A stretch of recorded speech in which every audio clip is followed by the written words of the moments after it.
Hello students, कैसे हैं आप सब लोग। उम्मीद करती हूँ सब अच्छे होंगे और स्वस्थ होंगे। मैं Meena Rana ICT virtual class में आपका स्वागत करती हूँ। स्टूडेंट्स, हम पढ़ रहे हैं क्लास 10 की हिंदी। यदि व्याकरण में हम वाच्य पढ़ रहे थे, वाच्य में हमने आपको वाच्य के 3 भेद बताए, वाच्य की परिभाषा बताई, हमने क्रिया को जाना। क्रिया के भी 2 भेद कर्म के आधार पर, सकर्मक और अकर्मक, ये हम प्रीवियस लेक्चर में पढ़ चुके हैं। इसके बाद हमने आपको कर्ता, किसी वाक्य में कर्ता क्या होता है, कर्म क्या होता है, क्योंकि वाच्य को पढ़ने के लिए आपको क्रिया की जानकारी होनी चाहिए, साथ में आपको सकर्मक और अकर्मक क्रिया के बारे में पता होना चाहिए, और आपको कर्ता और कर्म, किसी भी वाक्य में आप कर्म और कर्ता क्या होता है इसकी आपको जानकारी होनी चाहिए। तो क्रिया क्या होता है, क्रिया पर आधारित ही आपका वाच्य है।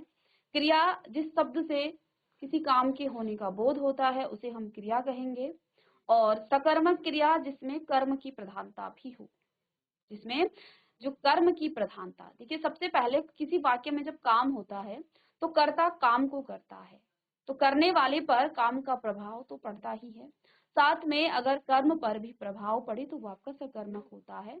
और अकर्मक यानी कि जब क्रिया का प्रभाव सिर्फ और सिर्फ किस पर पड़े, कर्ता पर पड़े, उसे अकर्मक कहते हैं। नाम से भी आप जान चुके हैं। तो हमने यहाँ 2-3 चीजें सीखी हैं। जैसे सबसे पहले आपका क्रिया क्या हो गया, क्रिया क्या होता है। क्रिया में भी आपने क्रिया के 2 भेद, सकर्मक और अकर्मक क्रिया, इनके बारे में हमने जाना। ठीक है, हमने कर्ता क्या होता है, कर्ता के बारे में जाना और कर्म के बारे में जाना, क्योंकि वाच्य को जानने के लिए इतना तो आपको पता होना चाहिए। ठीक है, अब वाच्य क्या होता है ये हमने प्रीवियस लेक्चर में भी पढ़ा, और 2 हम यहाँ भेद पढ़ चुके हैं। तो देखिए, जब वाच्य का अर्थ क्या होता है, बोलने का विषय। ठीक है, अतः क्रिया के जिस रूप से यह पता चले कि क्रिया का मुख्य विषय कर्ता है, यानी कि आप जो काम कर रहे हैं, जो क्रिया आप लिख रहे हैं, वो क्रिया किसके आधार पर लिख रहे हैं, कर्ता के आधार पर, उसके कर्म के आधार पर, अथवा भाव हो, उसे वाच्य कहते हैं।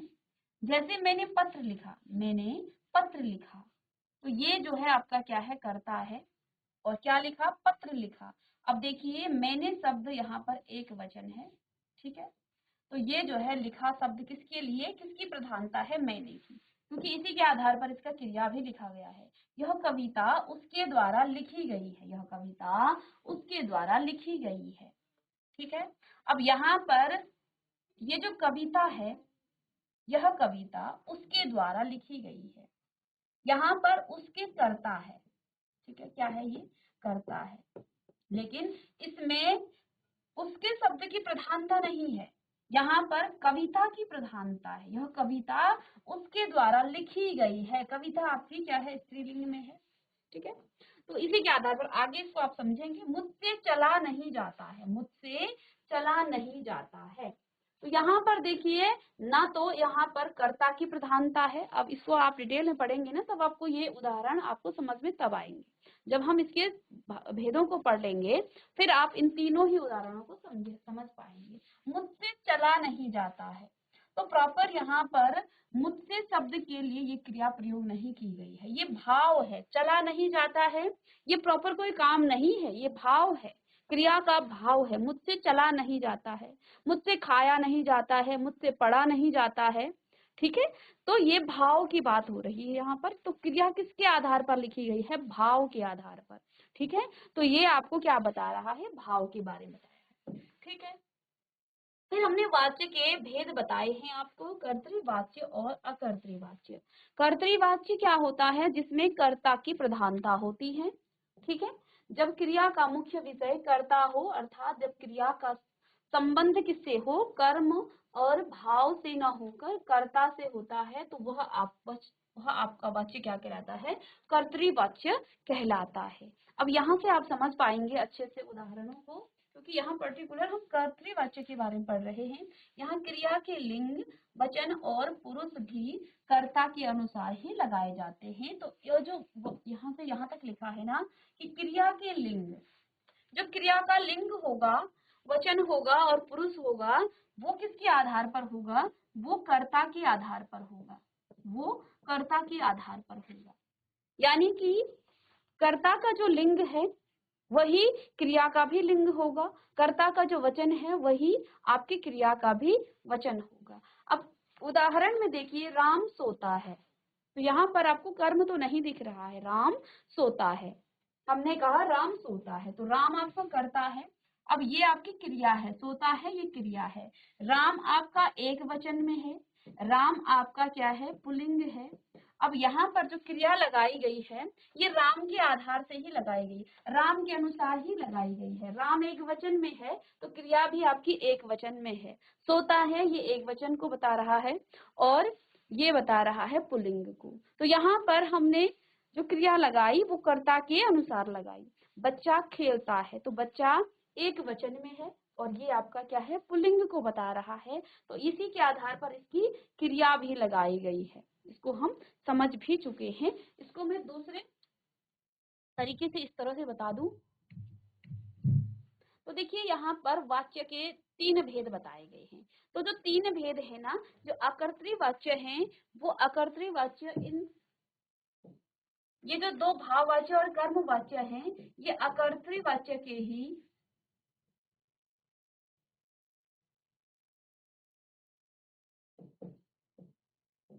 दो भेद हैं। पहला आपका कर्मवाच्य है और दूसरा आपका भाववाच्य है। तो कहीं कहीं आपको इस प्रकार से बताया जाता है कि जो आपके वाच्य हैं इसके 3 क्या है, भेद हैं, लेकिन वास्तव में देखिए इसके 2 भेद हैं। एक कर्तृवाच्य हो जाता है, एक अकर्तृवाच्य। अकर्तृवाच्य को आप कर्मवाच्य और भाववाच्य 2 भेदों में फिर से इसको विभाजित करते हैं। ठीक है,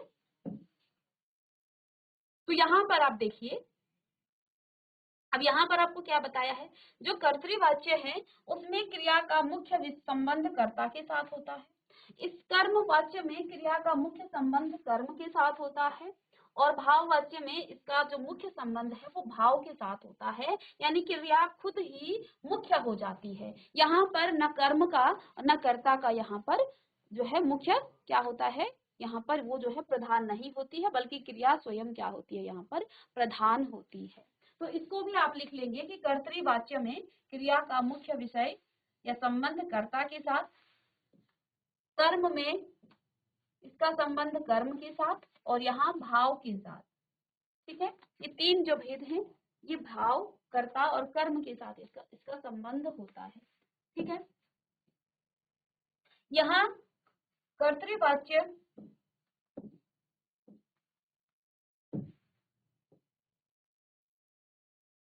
तो इस प्रकार से भी लिख सकते हैं, जिस वाक्य में कर्ता की प्रमुखता होती है या प्रधानता होती है, क्रिया का प्रयोग कर्ता के लिंग, उसके वचन और कारक के अनुसार होता है, तो वहां पर आपका सीधा संबंध कर्ता से होता है, तो ये आपका कर्तृवाच्य है।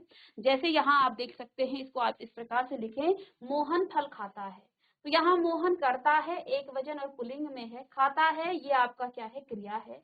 और देखिए मोहन क्योंकि कर्ता था, मोहन के अनुसार ही यहाँ पर इसका किसका, इस क्रिया का जो है वचन और इसका लिंग लगाया गया है। तो वो एक वचन और पुल्लिंग में था, तो क्रिया भी आपकी एक वचन और पुल्लिंग में है, इसलिए यहाँ पर आपका कर्तृवाच्य है। आपको एग्जाम में आते हैं वचन को वाच्य को परिवर्तित करना, यानी कि आपके पास कर्तृवाच्य दिया जाएगा, आप उसको किसमें, आप उसको परिवर्तित करेंगे किसमें, अकर्तृवाच्य, कर्मवाच्य या भाववाच्य में। तो वाच्य परिवर्तन करने को आता है आपको। ठीक है, तो देखिए दूसरा यहाँ उदाहरण देखिए, लड़कियां गीत गाती हैं, लड़कियां गीत गाती हैं, तो लड़कियां आपका बहुवचन में स्त्रीलिंग में क्या गाती हैं, गीत गाती हैं। गाती है ये क्रिया है, ये बहुवचन में है और साथ में ये आपका स्त्रीलिंग में है को बताता है। तो यहाँ पर लड़कियों के हिसाब से क्रिया लगाया गया है, अर्थात इन वाक्य में क्रिया का प्रयोग का जो आधार है उसके कर्ता के आधार पर ये लगाया गया है, अतः यहाँ पर आपका क्या हो जाता है, कर्तृवाच्य हो जाता है। ठीक है,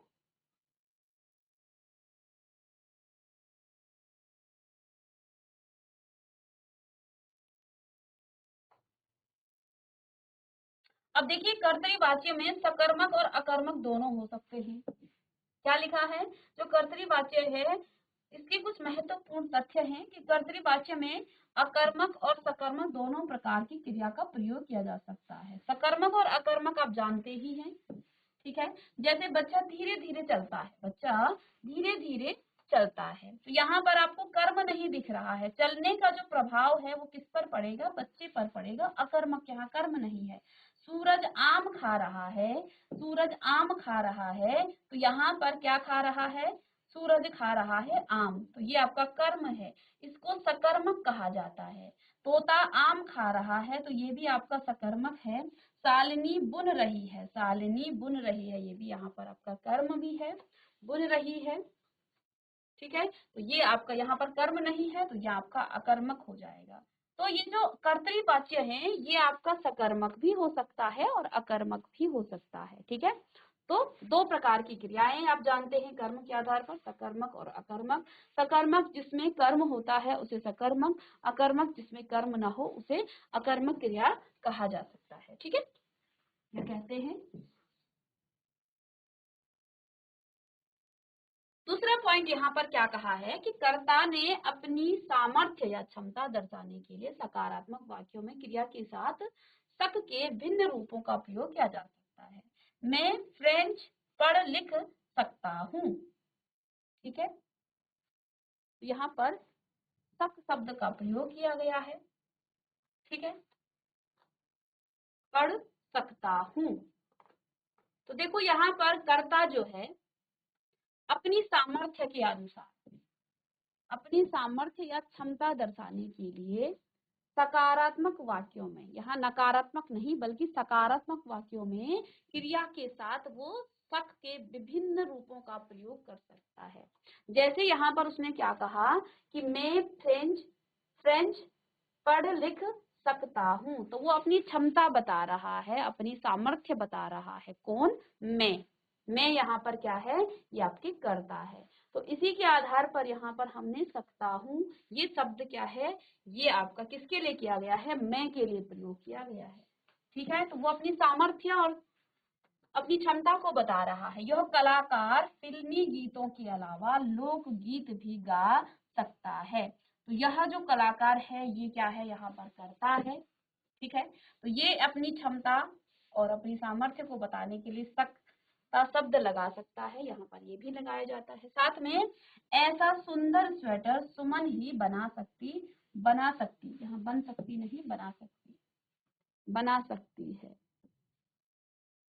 ऐसा सुंदर स्वेटर कौन बना सकती है, सुमन ही बना सकती है।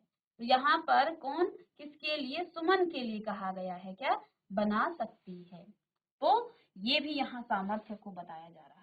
यही मजदूर इस भारी पत्थर को हटा सकता है, यही मजदूर। ठीक है, तो इसकी सामर्थ्य यहाँ कर्ता कौन है, ये है। तो सकता, सक के जो है विभिन्न रूपों का प्रयोग आप कर सकते हैं इसमें। ठीक है, साथ में देखिए कर्तरी वाक्य जो होते हैं ना, वाच्य के वाक्यों को कर्म और भाव वाच्य में हम बदला जा सकता है, और यही आपको एग्जाम में आते भी हैं। ठीक है, हमने कर्तृवाच्य पढ़ना है, और अब क्या कहा गया है कि जो कर्तृवाच्य है उसको आप कर्म वाच्य और भाव वाच्य में बदल सकते हैं। कैसे बदल सकते हैं, कर्तृवाच्य में कर्ता की असमर्थता दर्शाने के लिए क्रिया एवं नहीं के साथ सक के विभिन्न रूपों को प्रयोग किया जा सकता है। जैसे, ठीक है,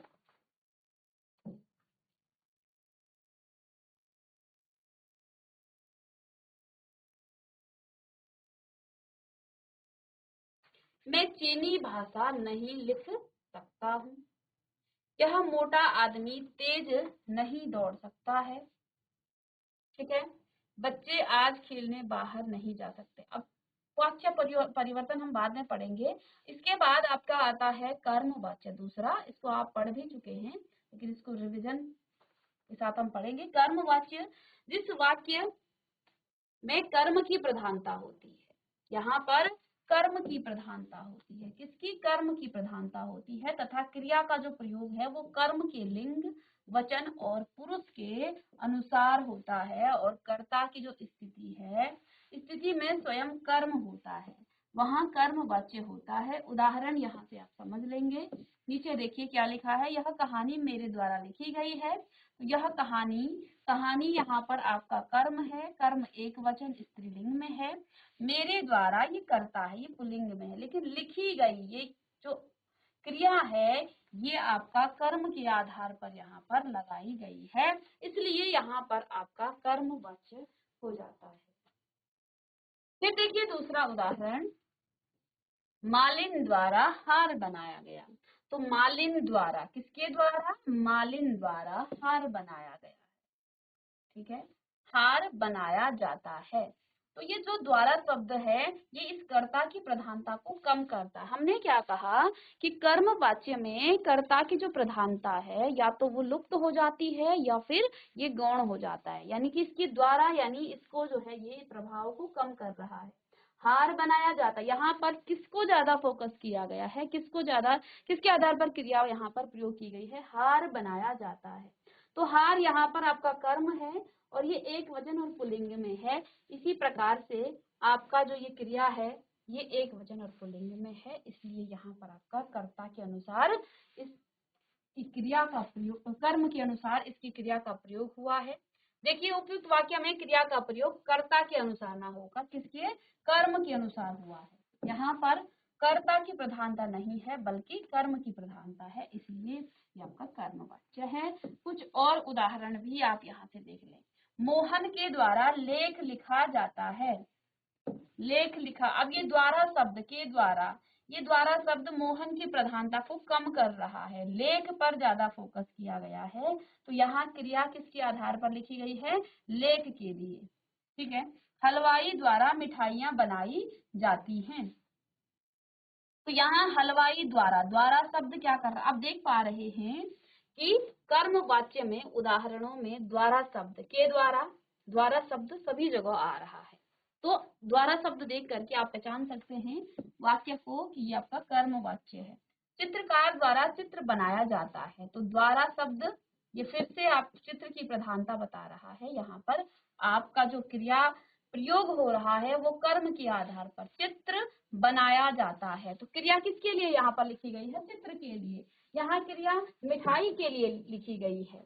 फिर रूपाली द्वारा कढ़ाई की जाती है, तो यहाँ क्रिया किसके लिए लिखी गई है? कढ़ाई की गई है। जैसे ही हमने क्या किया, द्वारा शब्द लगाया तो आपका जो कर्ता है, देखो काम तो वही हो रहा है। अब इसी को आप बदल सकते हैं, मोहन लेख लिखता है, मोहन लेख लिखता है, ठीक है। तो इस समय इसी वाक्य को यदि मैं इस प्रकार से लिखूं कि मोहन, मोहन लेख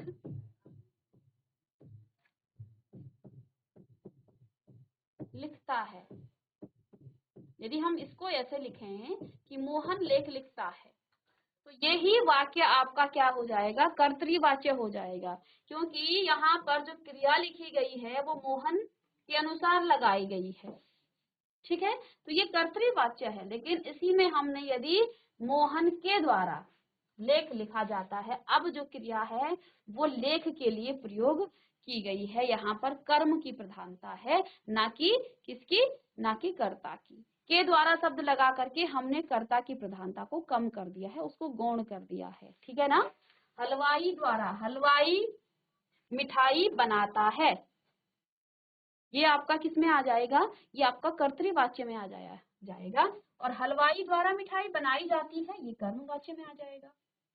फिर चित्रकार चित्र बनाता है, ठीक है, चित्रकार चित्र बनाता है, तो ये आपका किसमें? कर्तृवाच्य में आ जाएगा। लेकिन यहाँ क्या लिखा है? चित्रकार द्वारा, तो ये द्वारा शब्द इस चित्रकार की प्रधानता को कम कर रहा है। द्वारा शब्द लगाया तो चित्र बनाया जाता है। तो अब क्रिया किसके आधार पर लगाई जा रही है? चित्र के आधार पर क्रिया लगाई जा रही है। तो यहाँ प्रधानता किसकी हुई? यहाँ प्रधानता किसके अनुसार ये क्रिया लगाई जा रही है? चित्र के अनुसार, ठीक है। अब जैसे जैसे आप उदाहरणों को लिखेंगे तो फिर आप समझ पाएंगे। रूपाली द्वारा कढ़ाई की जाती है, तो रूपाली कढ़ाई करती है तो उस समय ये आपका कर्तृवाच्य हो जाएगा। लेकिन रूपाली द्वारा कढ़ाई की जाती है, तो अब जो है ये जो क्रिया लगाई गई है ये कढ़ाई के अनुसार लगाई गई है, ठीक है। तो ये आपका यहाँ पर कर्म की प्रधानता होगी, ठीक है। चलिए इतना आपने कर लिया। तो यहाँ पर देखिए, और यहाँ पर क्या लिखा है कि कर्म वाक्य में कुछ महत्वपूर्ण तथ्य इसके भी हैं। कर्मवाच्य में कर्म उपस्थित रहता है और क्रिया सकर्मक होती है। जैसे कि इससे पहले हमने बात करी थी कर्तृवाच्य की, तो वो आपका सकर्मक भी हो सकता है और अकर्मक भी हो सकता है। अब यहाँ पर देखिए कर्मवाच्य में क्योंकि कर्म की ही प्रधानता है तो कर्म का यहाँ उपस्थित होना आवश्यक है, ठीक है, जबकि कर्तृवाच्य अकर्मक भी हो सकता है। यहाँ पर जो पहला पॉइंट है वो कहा गया है कि कर्मवाच्य में कर्म उपस्थित रहता ही रहता है, यानी कि जो आपकी क्रिया है वो सकर्मक होगी, क्योंकि जहाँ कर्म उपस्थित होगा क्रिया आपकी सकर्मक होगी। ठीक है, पहला पॉइंट इसे लिखें। दूसरा पॉइंट क्या है, कर्मवाच्य की वाक्यों में प्राय क्रिया जा का रूप जो है लगाया जाता है। ठीक है, जैसे जा का प्रयोग क्यों लगाया गया है, यहाँ पर देखें, दादाजी अखबार पढ़ते हैं, दादाजी अखबार पढ़ते हैं। इस वाक्य में ये आपका कर्तव्यवाच्य है, क्योंकि यहाँ दादाजी की प्रधानता है, दादाजी के लिए ही क्रिया लगाई गई है कि दादाजी अखबार पढ़ते हैं। ये क्या है, आपका कर्तव्यवाच्य है। लेकिन दादाजी द्वारा, अब द्वारा शब्द लगाकर अखबार पढ़ा जाता है, जा शब्द हमने लगा दिया क्रिया में। ठीक है, अखबार ये पढ़ते हैं, ये दादाजी के लिए है, लेकिन अखबार पढ़ा जा रहा है ना, अखबार पढ़ा जाता है, तो ये जो पढ़ा जाता है ये सिर्फ अखबार के लिए है, यहाँ दादाजी की प्रधानता कम हो गई है, तो द्वारा शब्द लगा करके जो कर्ता था, कर्ता की प्रधानता कम हो गई है। तो दोनों की क्रिया में देखिए, यहाँ पढ़ते हैं और यहाँ पढ़ा जाता है। ठीक है, पढ़ते हैं दादाजी के लिए था, लेकिन पढ़ा जाता है अखबार के लिए है। तो दोनों में अंतर आप क्या समझ पा रहे हैं, दोनों में आपको क्या अंतर दिख रहा है। यहाँ पर दादाजी के लिए अखबार पढ़ते शब्द यूज हुआ है, प्रयोग हुआ है, ये दादाजी के लिए था, लेकिन यहाँ पर अखबार के लिए पढ़ा जाता शब्द प्रयोग हो रहा है। यहाँ दादाजी की प्रधानता थी, प्रधानता मतलब क्रिया किसके आधार पर लग रही थी, कर्ता के आधार पर, कर्ता कौन है, दादाजी। ठीक है, और यहाँ क्रिया लग रही है कर्म, क्योंकि दादाजी क्या पढ़ रहे हैं, अखबार पढ़ रहे हैं। ठीक है, तो इसको आप जल्दी से नोट करें इतना। तो दो यहाँ पॉइंट आपको बता दिए कि जो कर्मवाच्य है उसमें कर्म हमेशा उपस्थित रहता है। ठीक है, दूसरा कर्मवाच्य की वाक्यों को में प्राय क्रिया जो है जा का रूप लगाया जाता है। जैसे पुजारी पूजा करता है, पुजारी क्या कर रहा है भाई, पूजा कर रहा है, करता है, तो यहाँ पर पुजारी के आधार पर ही क्रिया लगाई गई, लेकिन पुजारी द्वारा पूजा की जाती है, पूजा की जाती है, उसके आधार पर लग रही है। अब ये जो है किसके आधार, क्या हो गया है, कर्म के आधार पर उसकी क्रिया लगी।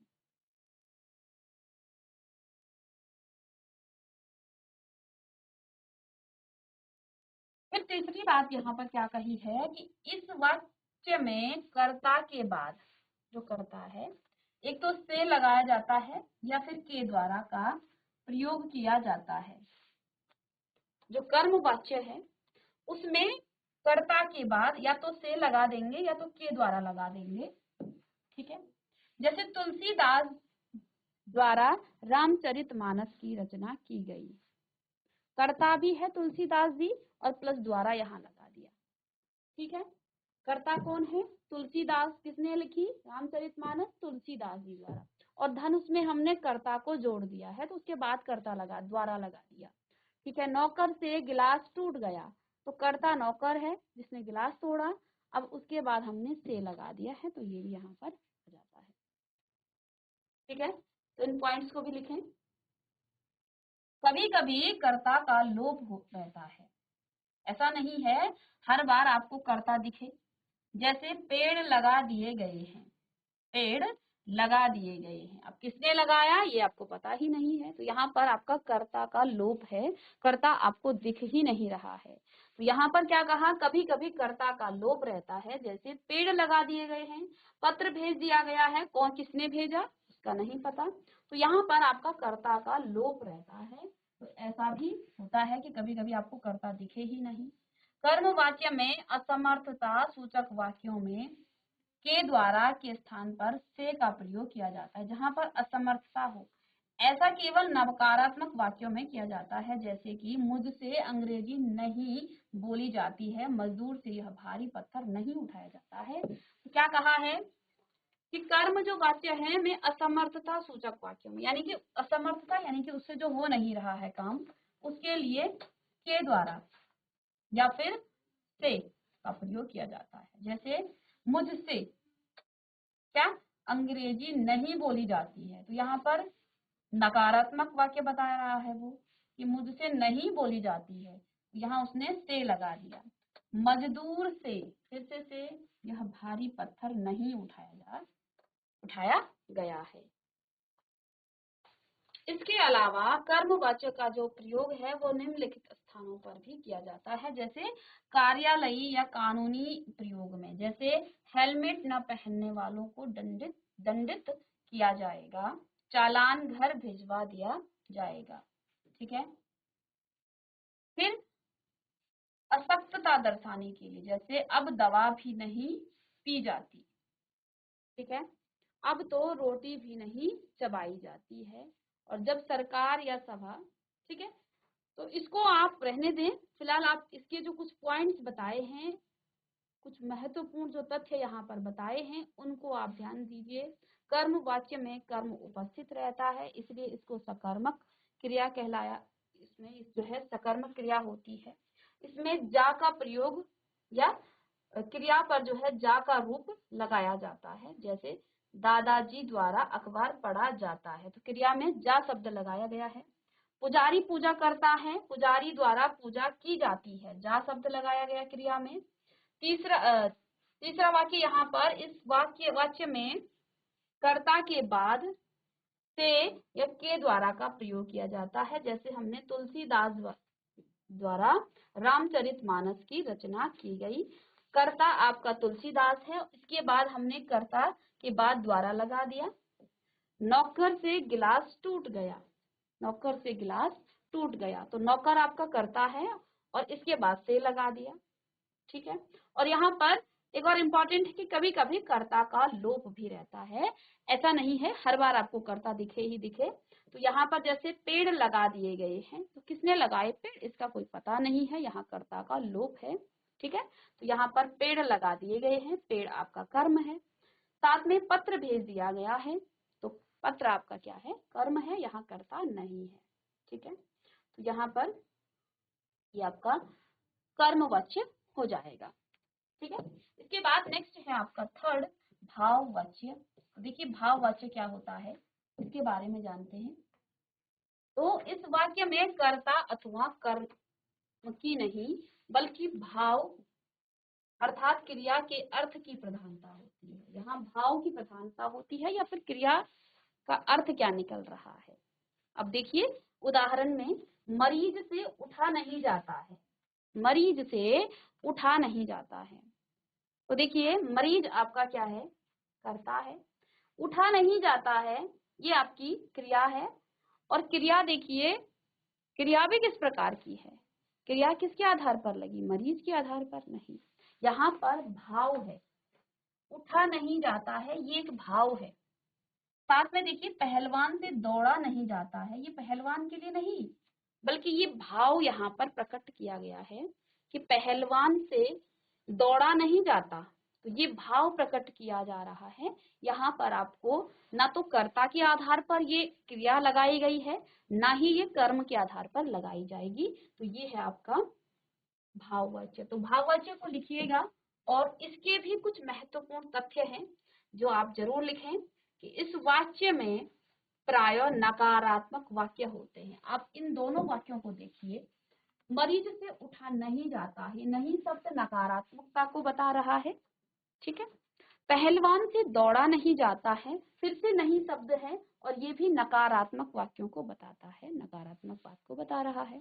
90% यहाँ पर ऐसा नहीं है कि हर वाक्य आपको नकारात्मक ही मिलेगा, इसमें आपको 10% हो सकता है आपको सकारात्मक भी मिल सकता है। तो आपको क्रिया को देखना है, क्रिया की भाव को पहचानना है, क्रिया किस आधार पर लगाई गई है तो आप पहचान लेंगे।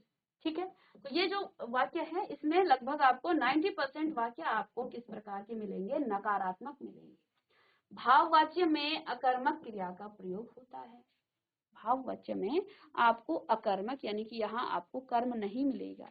मरीज से उठा नहीं जाता है, तो यहाँ पर आपको कोई कर्म नहीं मिल रहा है, काम करने वाला मरीज है। और क्रिया कैसे लगाई गई है, क्रिया यहाँ पर भाव के अनुसार लगाई गई है, मरीज के अनुसार नहीं लगाई गई है। नहीं जाता है तो ये असमर्थता को बता रहा है, ये भाव को बता रहा है। काम जो है, क्रिया जो है, क्रिया का भाव बताया गया है। दौड़ा नहीं जाता है, ये भी भाव को यहाँ पर बता रहा है। ठीक है, तो ये दो वाक्य आप लिखें इसकी महत्वपूर्ण तथ्यों में कि इसमें आपका नकारात्मक वाक्य होते हैं। भाववाच्य में अकर्मक क्रिया का प्रयोग होता है। भाववाच्य में प्रयुक्त जो क्रिया होती है वो सदा पुल्लिंग होती है, अकर्मक और एक वचन होती है। बहुत, इसको भी आप लिखें। तो इसकी जो क्रिया होगी वो हमेशा पुल्लिंग में होगी, साथ में अकर्मक होगी और एक वचन में होती है। जैसे चलो अब सोया जाए, ऐसी धूप में कैसे चला जाए, विधवा से रोया भी नहीं जाता है। ठीक है, यहाँ देखेंगे आप, सोया जाए ये भाव है, चला जाएगा ये भी भाव के अनुसार ही क्रिया लगाई गई है, रोया भी नहीं जाता है। ठीक है, तो जैसा कि आपको चलो अब सोया जाए, अब यहाँ पर क्या लिखा था, आपको कुछ वाक्य आपको सकारात्मक, चलो अब सोया जाए, तो ये नकारात्मक नहीं है लेकिन फिर भी ये क्या है, भाववाच्य है। ठीक है, तो भाव को बता रहा है। ऐसी धूप में कैसे चला जाएगा, तो देखिए ये भी भाववाच्य है, कैसे चला जाएगा ये भाव को बता रहा है। रोया भी नहीं जाता है, नकारात्मक है और भाव को ही बता रहा है। इस मोटे व्यक्ति से उठा नहीं जाता है, ये भाव को बता रहा है, भाव के अनुसार ही क्रिया लगाई गई है, क्रिया में भाव है। ठीक है, और चलो घूमने चला जाए, तो ये भी आपका भाव के अनुसार क्रिया लगाई गई है। भाववाच्य को केवल कर्तरी में बदला जा सकता है, ये इंपॉर्टेंट है। जब आप इसको बदलेंगे, इसको कन्वर्ट करेंगे, तो भाववाच्य को सिर्फ और सिर्फ आप कर्तृवाच्य में, इसको कर्मवाच्य में नहीं बदल सकते हैं। क्यों क्यों नहीं बदल सकते हैं, इसका कारण ये है कि इसमें कर्म नहीं होता है, और कर्मवाच्य में आपको कर्म होना चाहिए। अब कर्म ही नहीं है तो उसको फिर आप कर्मवाच्य में कैसे बदलेंगे, तो ये एक सोचने वाली बात भी है और कॉमन सेंस वाली बात भी है कि जब भाववाच्य में आपका कर्म ही नहीं है तो कर्मवाच्य में हम उसको नहीं बदल सकते हैं। तो ये इम्पोर्टेंट है, इसको भी आप नोट करें। और अब हम नेक्स्ट क्लास में क्या करेंगे, अब हम वाक्यों को परिवर्तित करेंगे। ठीक है, यानी कर्मवाच्य को भाववाच्य में, भाववाच्य को कर्तृवाच्य में, तो इस प्रकार से आपको दिए जाएंगे और उसको आप बदलेंगे। तो मिलते हैं नेक्स्ट लेक्चर में, तब तक के लिए thank you and have a nice day.